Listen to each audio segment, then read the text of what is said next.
Good afternoon, children. Today you will revise chapter 1. Cell, its structure and functions. I will explain the chapter in brief, then you will revise the chapter yourself, and tomorrow I will raise the question from this chapter. So, children, all of you see a large number of living organisms around you. Some of them are very small like ant, some of them are very large like elephant. Their shape and size is different, but if you see the basic structure, it is same.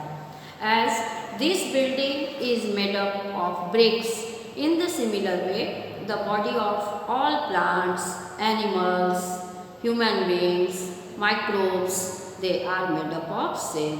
So, cell is the building block of life.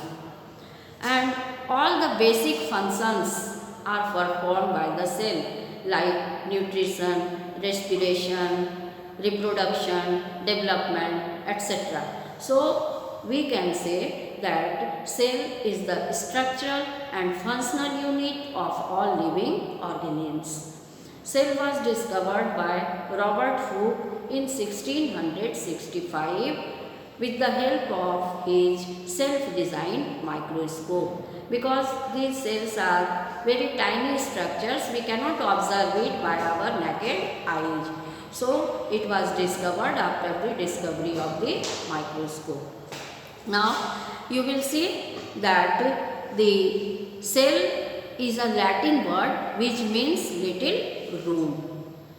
The cell which was discovered by Robert Hooke was plant cell and it was dead cell.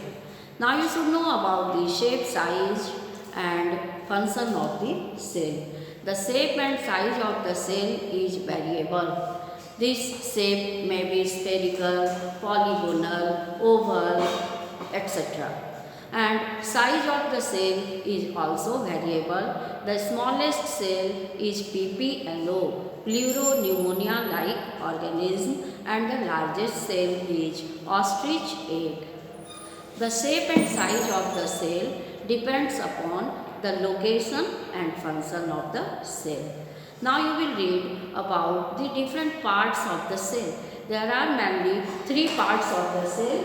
These are cell membrane, nucleus and cytoplasm. Cell membrane is the outermost covering of the cell. In the plant cell, the cell membrane is also bounded by another membrane, that is cell wall. So, in the animal cell, outermost covering is cell membrane, whereas in the plant cell, the outermost covering is cell wall.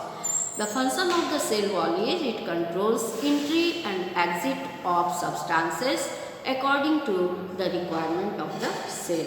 This cell membrane is selectively permeable, or we can say it is thin, elastic and semi-permeable membrane. Semi-permeable membrane or selectively permeable membrane means it allows only certain substances to enter the cell and to go out from the cell.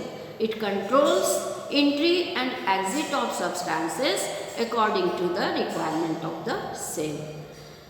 And in the plant cell, cell wall is present. Cell wall is also present in bacteria and fungi. The function of cell wall is it protects the internal content of the cell and it also gives rigidity to the cell. Plant cells are rigid due to presence of cell wall which is made up of cellulose. Now you should know about the jelly-like structure present inside the cell membrane and outside the nucleus. It is cytoplasm. It is made up of carbohydrates, fats, proteins, minerals, vitamins and water. Small structures are present in the cytoplasm which are called cell organelles. Now you should know about the function of cell organelles. Very important. I will discuss about function of cell organelles, but before that I would like to say that this spherical portion in the cytoplasm is called nucleus In the animal cell, nucleus is centrally located, and in the plant cell, the nucleus is peripheral in position. This nucleus controls all the activities of the cell, and it is the storehouse of the genes. So, it controls the hereditary characters also.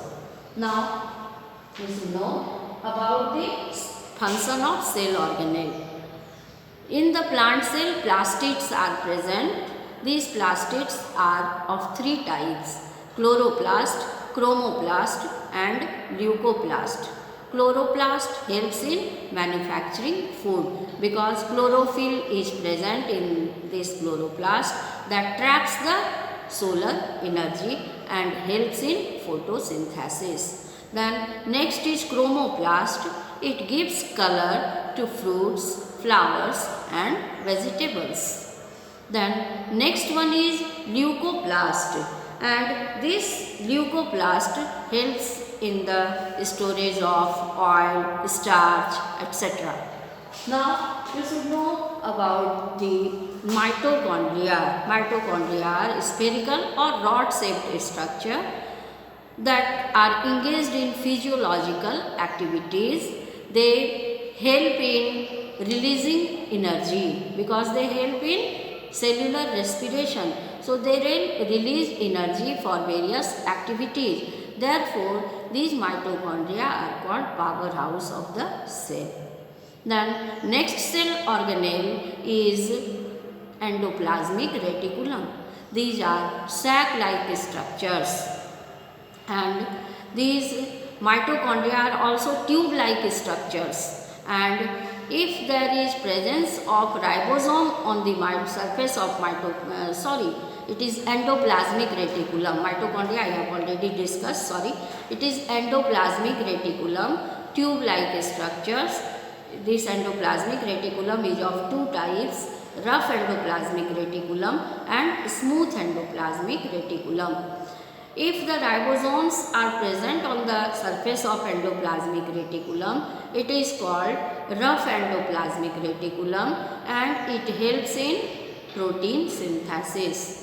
And if ribosomes are not present on the surface of endoplasmic reticulum, it is called smooth endoplasmic reticulum, and it helps in fat synthesis. So this is about endoplasmic reticulum.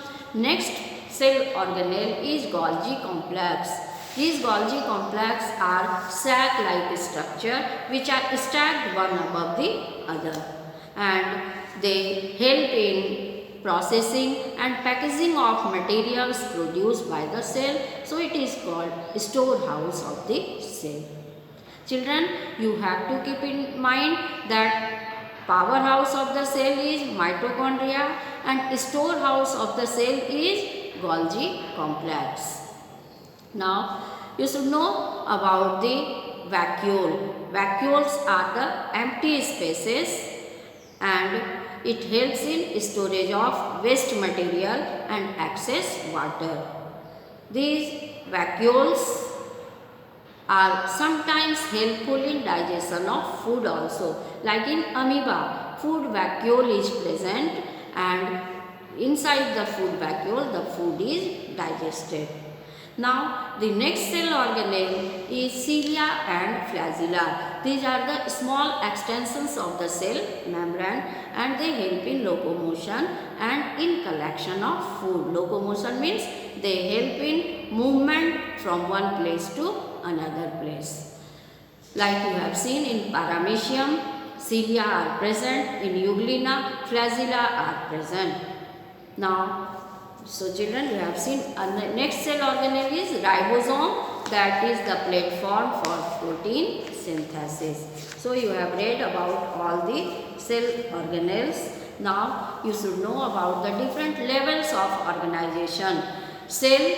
Many cells are grouped together to form tissue like vascular tissue, xylem and phloem, and then many tissues are grouped together to form organ. Like in the human being, you see different organs: mouth, food pipe, stomach, liver, pancreas, small intestine, large intestine. All these are the organs. Okay. Now many organs are grouped together and they perform a specific function and they form organ system. Like all these organ system, mouth, food pipe, stomach, liver, Golgi complex, pancreas, all these organs they help in digestion of food and they form organ system, digestive system. Like circulatory system, heart, blood vessels and blood, these organs are grouped together and they help in circulation and they form circulatory system. When many organ systems are grouped together to perform a specific function, then they form one organism. So these are the different levels of organization: cell, tissue, organ system and then organism. Now the last topic is difference between plant cell and animal cell